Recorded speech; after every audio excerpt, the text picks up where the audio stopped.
It's AOC versus Elon Musk. Yes, again. This time, it's over immigration.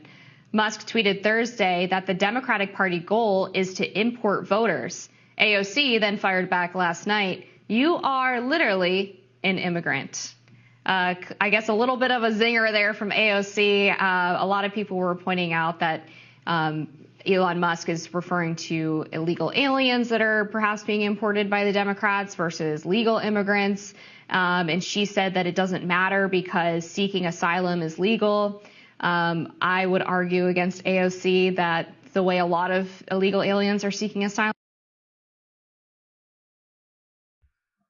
She know exactly what he meant.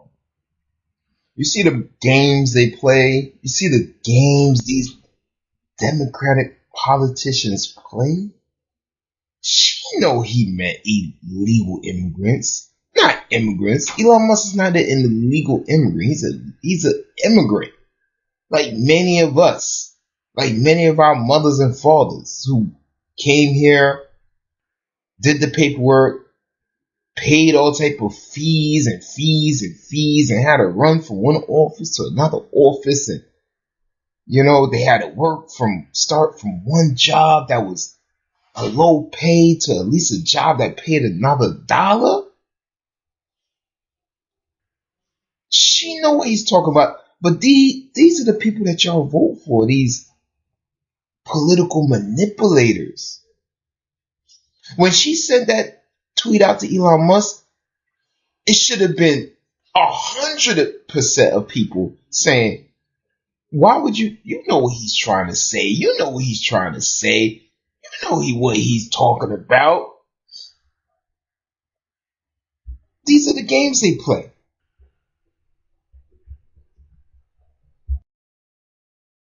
Asylum is not legal. You're supposed to present at a port of entry or declare in a safe third country. You're not supposed to just cross over the border, and then if you happen to get caught by border agents, you throw your hands up and say, "Oh, no, I'm here to claim asylum," and then you get, a court date, you get released into the country. I think that's one of the biggest problems with why we're not able to effectively vet and process these cases the way that we're supposed to, because we're not following the typical port of entry.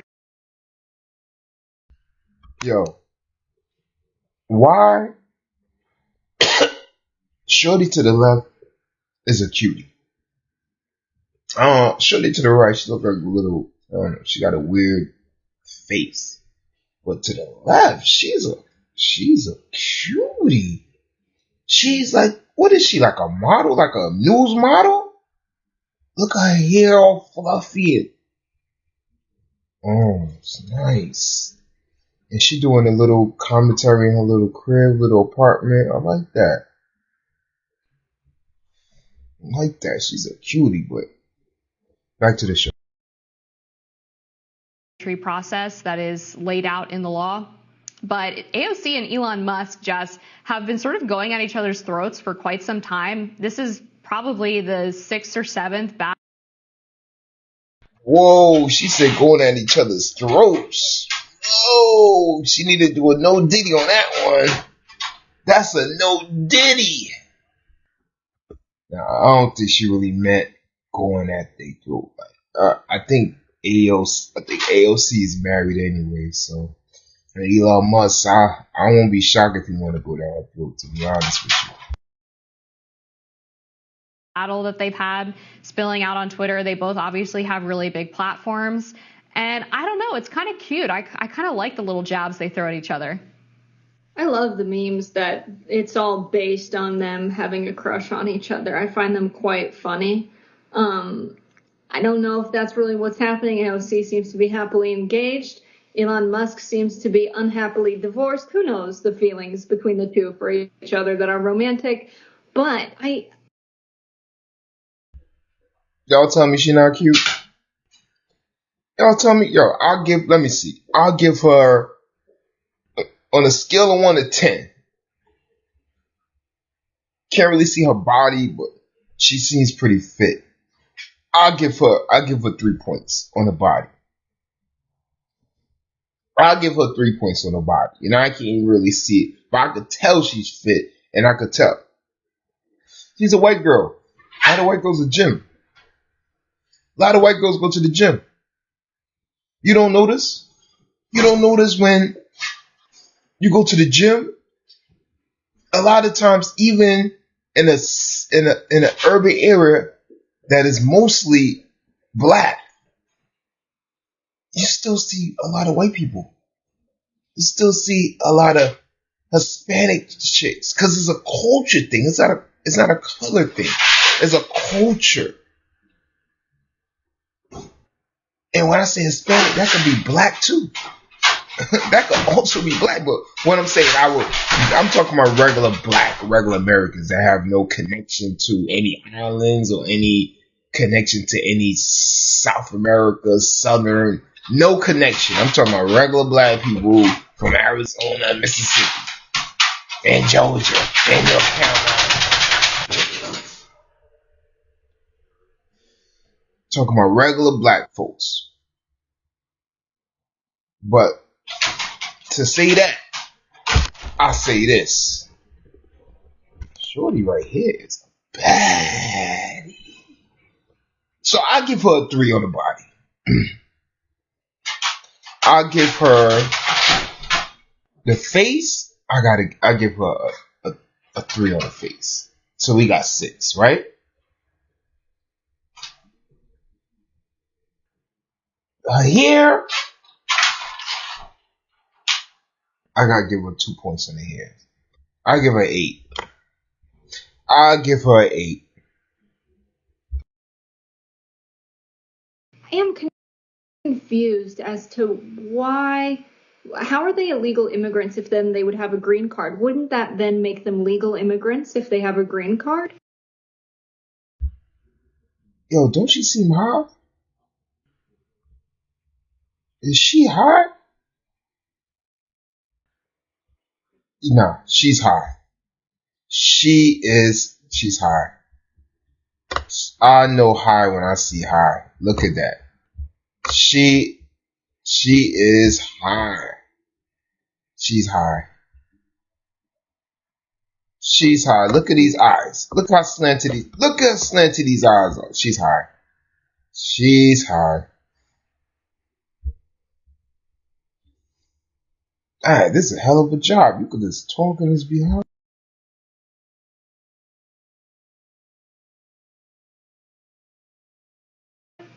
I think he's referring to the fact that they're giving amnesty or green cards to people who cross the border illegally as opposed to going through the legal green card process. Or attempting to give them green cards at least. Yeah, I think, it makes sense that they have some way of being processed if they're already in the country and they came in illegally to get them in the working world and officially, employed legally in the United States. Then they're paying their full amount in taxes. We have a lot of illegal immigrants who also pay their fair share in taxes. I just want to say that a lot of times, you have people living and working in the United States who are not fully documented immigrants that do pay more taxes than legal American-born working people. But I think it does make sense to have them officially become a part of the country. If they are living here, they should be working here. They should be paying taxes here.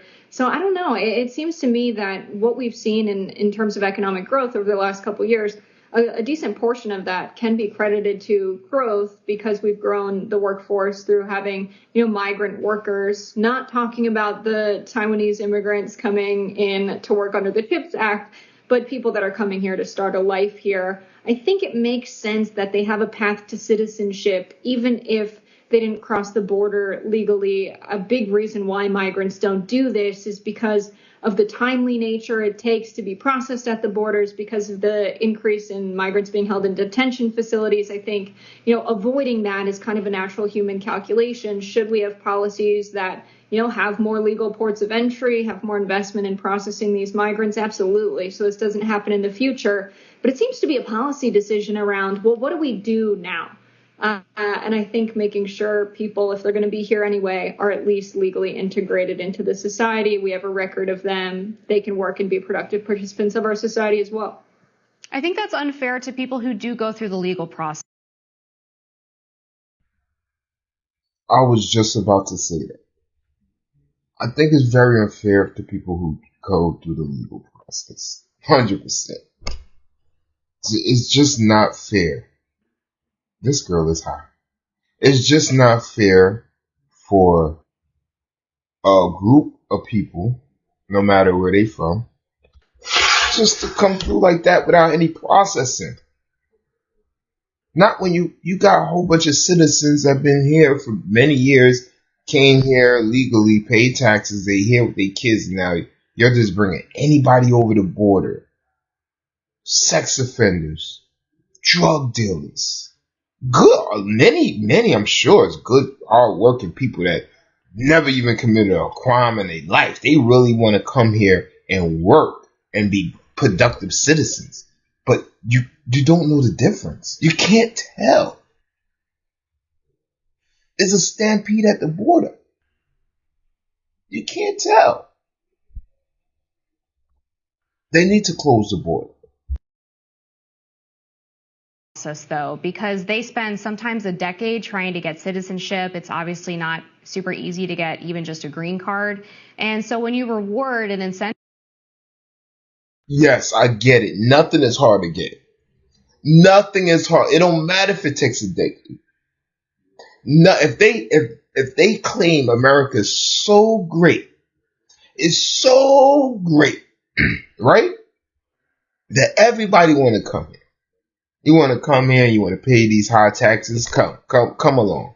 Because you paying these high taxes, you never know what happens in America. You could be a millionaire. It's the land of opportunity. But I think they should close the border.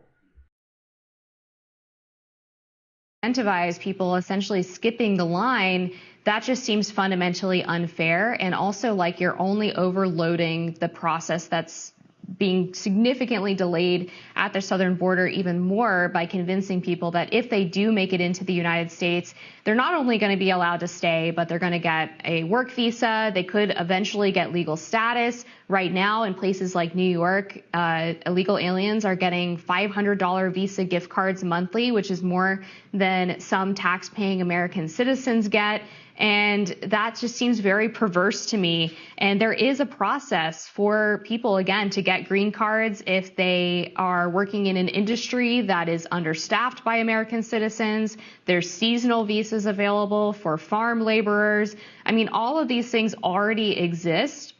And I don't think the excuse that it's too difficult to do it that way is really fair, especially when we have millions of people here who did do it the right legal way. And I think that's one of the reasons why we're seeing Hispanics break towards the former president, Donald Trump, because a lot of them have expressed the sentiment that they don't like what's going on with the border crisis under Biden. And they feel like, I did it the right way. I don't want someone else to take advantage of the U.S. not enforcing its border policy to be able to do what I did in 10 years in maybe a year or two, because they decide to give blanket amnesty and essentially reward them for disrespecting and breaking our nation's laws. Now, on the economic front, it is true that the U.S. GDP continues to grow every year, but my politics are just not really centered on whether or not the GDP is growing. I think there's a lot more.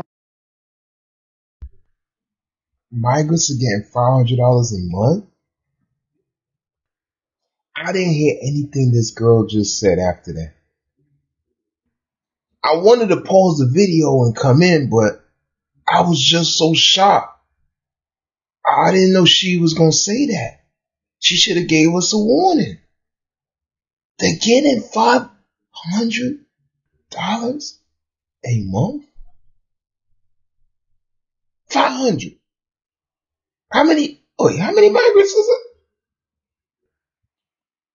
Are all of them getting that much?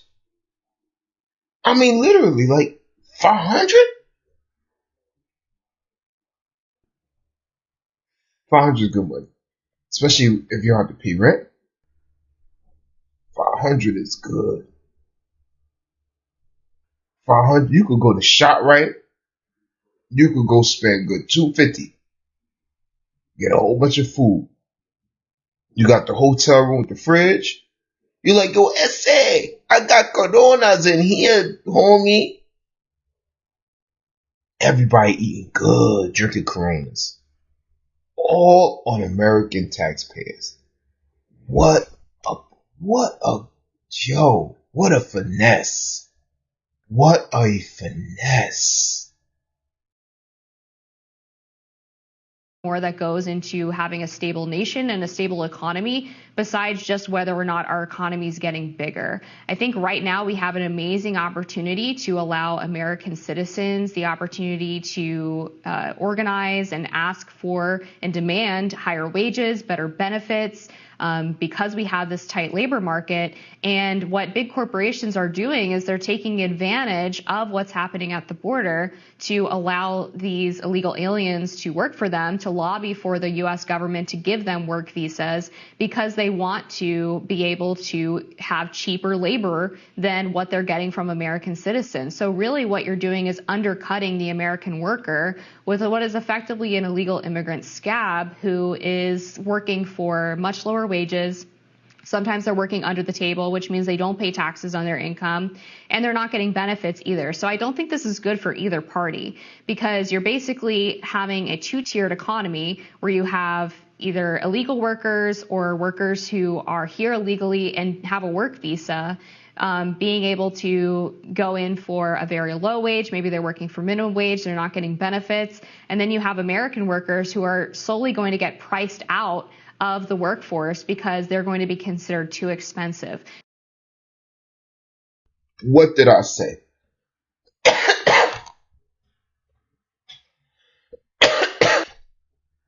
I said it in my last video.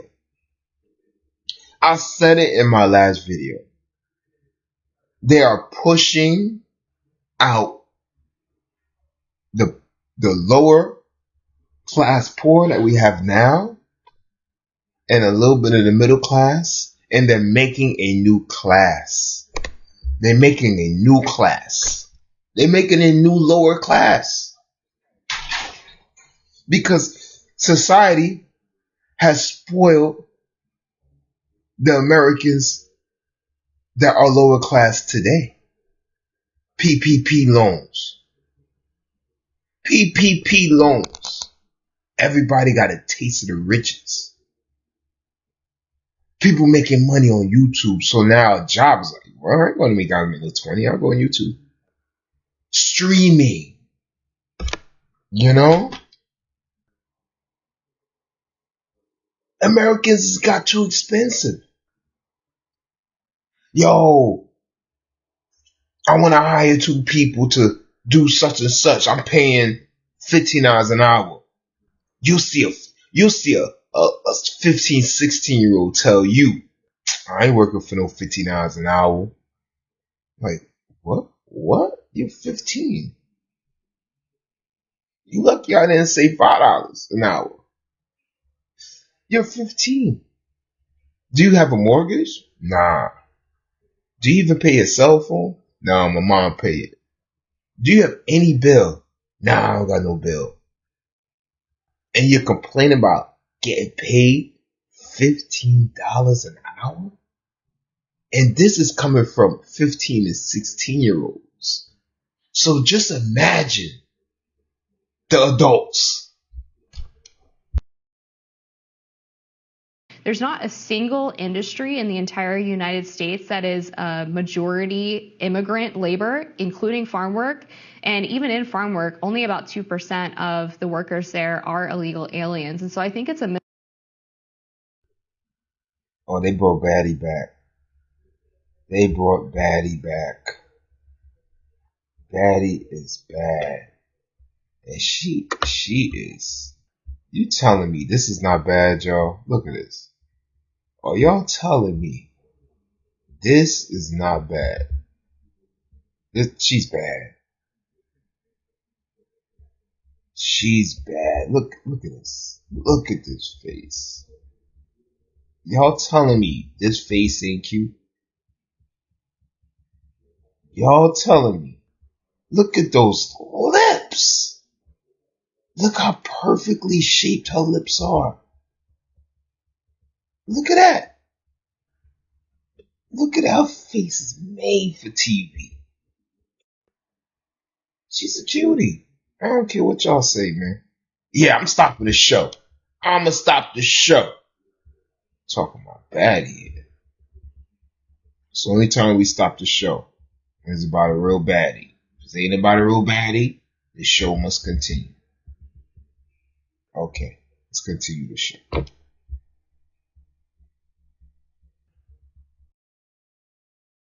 Misconception from a lot of people that there's this idea that there are jobs that Americans won't do, and so therefore we need to import immigrants to do it. I think there are a lot of jobs that Americans will be willing to do if they were compensated fairly. I think that's precisely why we need some kind of green card or work visa policy to process the migrants that have already come and are living in the U.S. as undocumented immigrants and undocumented workers. What we have right now is a lot of people being paid less than minimum wage because they don't have documentation, because they don't have, a work visa, green card. And so they're allowed to be paid below minimum wage simply because they're not a legal worker. If they were a legal worker, if they did have a green card, the employer would be required to give them the benefits of other employees, at least minimum wage. And so I think this is actually a good policy for the workers that are being undercut by workers that are undocumented, willing to work for below minimum wage. Companies will hire them because it's cheaper rather than hire, the American workers who are here, who are required to be paid a minimum wage. Making those workers legal brings everyone up to the same playing field wage-wise. I do think a policy like this, though, should be met with additional investment in processing migrants coming over the border so that there isn't this sort of incentive for people that are coming, that are fleeing all kinds of different humanitarian crises in Latin and Central America, literally risking their lives to get into the United States. They're going to try and get here whatever way they can. And so I think if we had more processing centers and more border security where we didn't want people, to cross over illegally, people to direct them to the legal processing centers, I think that matched with a policy that deals with the people that are already here makes the most sense. And to your point about Elon Musk. Yo, I like watching her talk. I love watching her talk. Got nice teeth too.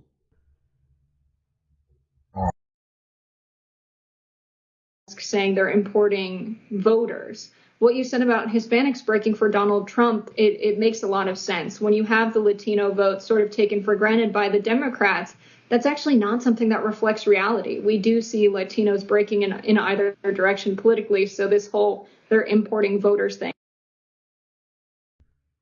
It amazes me that she's high, but she's still able to get her point across. And she's still able to stay clear-minded. And she's high. I know what's somebody high. This girl is hot. Look at her. She's hot. I don't find to be true in the data. There's another element to that I think is kind of underreported, which is that when you do have an influx of illegal aliens, and they generally do go to blue cities or states because they have sanctuary laws where the local police do not cooperate with ICE, they obviously don't carry out deportations at all, then you end up actually, for the purposes of the census, allowing potentially down the road them to have more representation in Congress, that is those localities or states to have more representation in Congress, because they're going to have a population boost from the illegal aliens that are coming. So that's another element of the idea of importing voters, is not just that the illegal aliens might eventually be able to actually vote in elections, but they're also important for the process of proportioning representatives as it comes to federal, state and federal elections.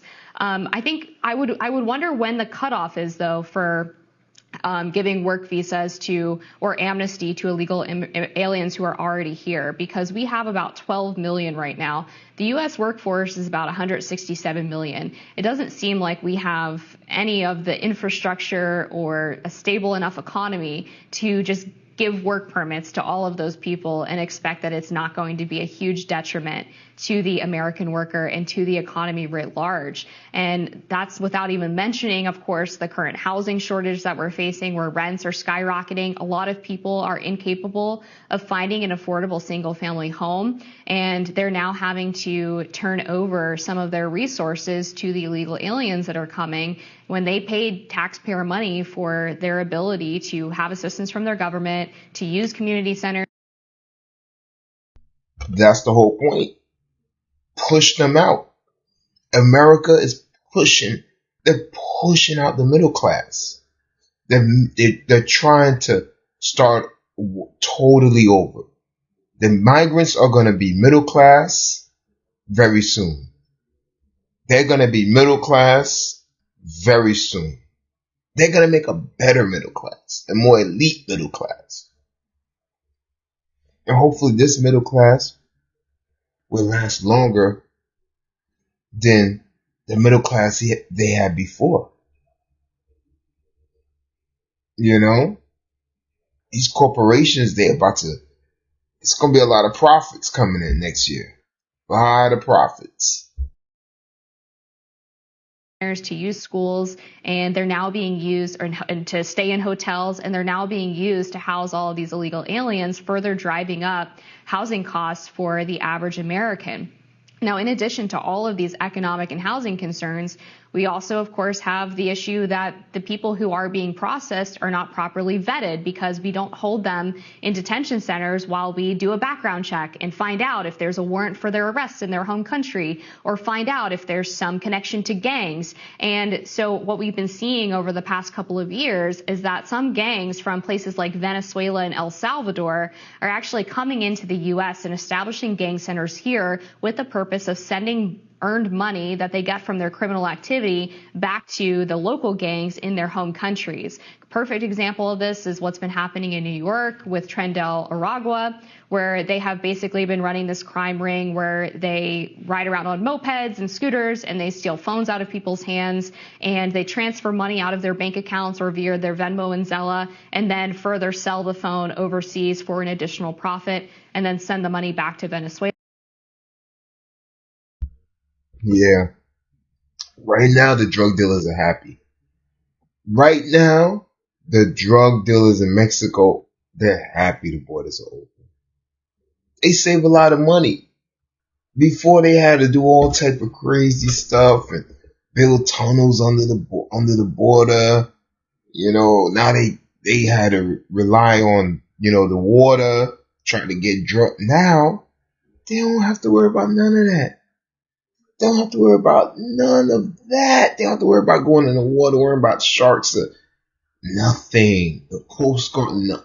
They could just pay migrants to walk the drugs over. Because now the migrants are not going to detention centers. They're coming over and they're hopping on a bus and they're going to New York, Chicago, and LA. New York, Chicago, and LA. Think about it. What those three cities are very grandiose in.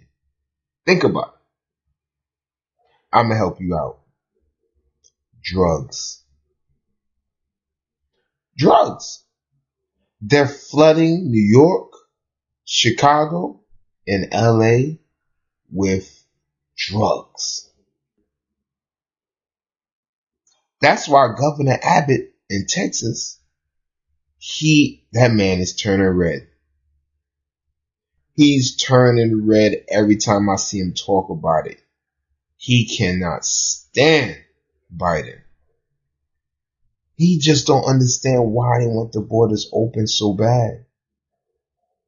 But it's all about getting more votes and staying in power and destroying the cities so the people could depend on them. People can't depend on you if you're doing good. You know that, right? Do y'all know that? If you're doing good, the likelihood of somebody depending on you is very low because they're doing good. They don't need you no more. So what the Democratic Party make sure they do to the inner city citizens, make sure none of them are doing good. Make sure they stay trapped. They're like crabs in a bucket. Tax increase. Right when somebody say, you're like, oh, finally, we've been working 10 years. We finally was able to save $10,000. Next year come around, the Democratic cities, it's going to be some type of crisis that's going to cause you to use up that whole $10,000. Like a squatter sitting in your kitchen. Now you got to use that $10,000 to get a lawyer because of Democratic laws.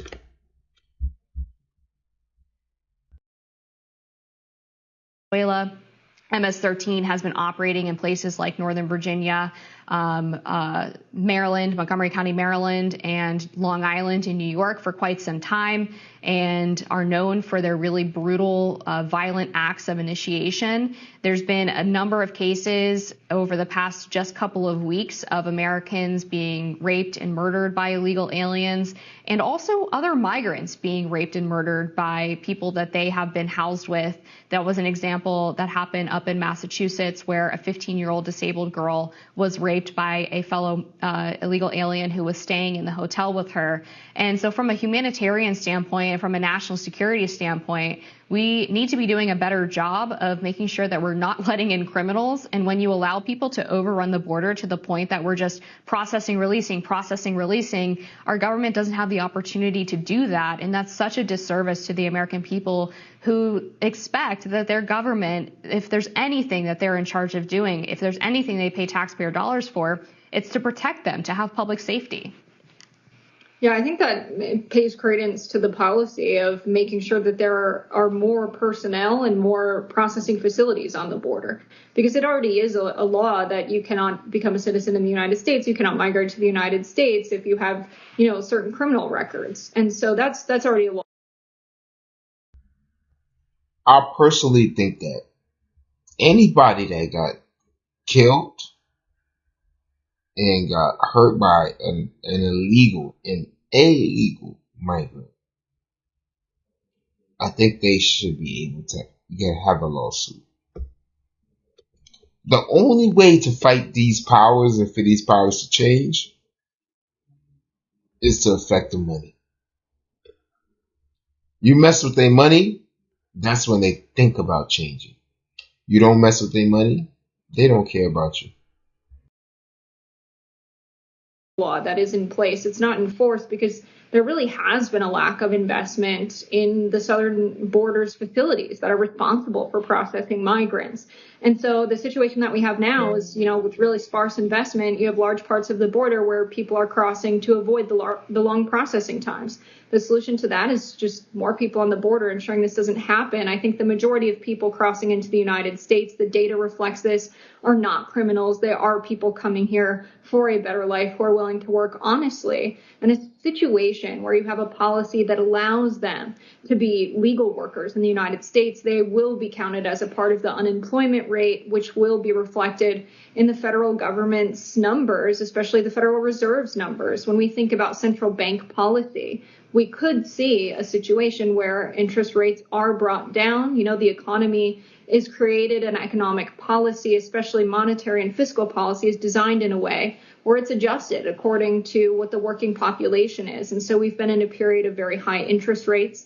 If we do see immigration policy going in the direction of increasing the amount of green cards, and I'm sure this is a part of the Biden administration's discussion around what to do about migration, is to have a time of lower interest rates if we are increasing the available working population so that things are in balance. So there are a lot of things we could do to adjust the economy to take in, a larger amount of workers. Of course, the growth should be sustainable, not just GDP growth for the sake of GDP growth, and that figure is reflective rather of profits reaped by corporations rather than wages paid out to workers. There needs to be balance there as well, of course, but that's a problem that exists in the economy independent of migration. But there are adjustments they could make So whatever policy they come up with, I'm hoping it's a comprehensive one. I think Elon Musk intentionally simplifies it and makes it bad for his audience. Yeah, I wonder if there would be ever at any point a limit to how many people we could take on under this sort of process and release sort of direction, because right now, even with just 200,000 coming across every month, it's been quite unsustainable, and not just from a border processing perspective, but also just from the ability of localities and cities and states to absorb the influx of these individuals. Even states that are getting emergency assistance from the government, who should have the infrastructure available to take these people in, they're clearly not able to do it. And it's causing a massive crisis both at the southern border and then here in the United States. I would say that it's reasonable to want to have some immigrants to come to the United States, particularly ones who are the best and brightest from around the world, to come and contribute to the United States economy. I think it makes sense to have some immigrants come and fill in gaps where they might exist within the labor market. But I want people coming here who respect our borders. I want people coming here who respect the law and respect this country enough to do it the right way through the legal process. And as a country with a border that is sovereign, we should also have enough respect for ourselves that we don't make this just a landing center for anybody who wants to come here. Because, I mean, by that logic, frankly, there would be tens of millions, if not hundreds of millions of people from around the world who would come to the United States. We're the best country in the world. We have the largest economy. A lot of people want to come here. And saying that because you live in Venezuela or Honduras and happen to be able to walk up to the border that you get first pick doesn't seem like exactly the right process to me. Not to mention, we're also being taken advantage of right now by Chinese nationals and others who have the ability to fly to the other side of the border from the south and the north and then come across and take advantage of us that way. I want to prioritize people who are going through the right process and not reward people who immediately enter this country by disrespecting us, by breaking our laws.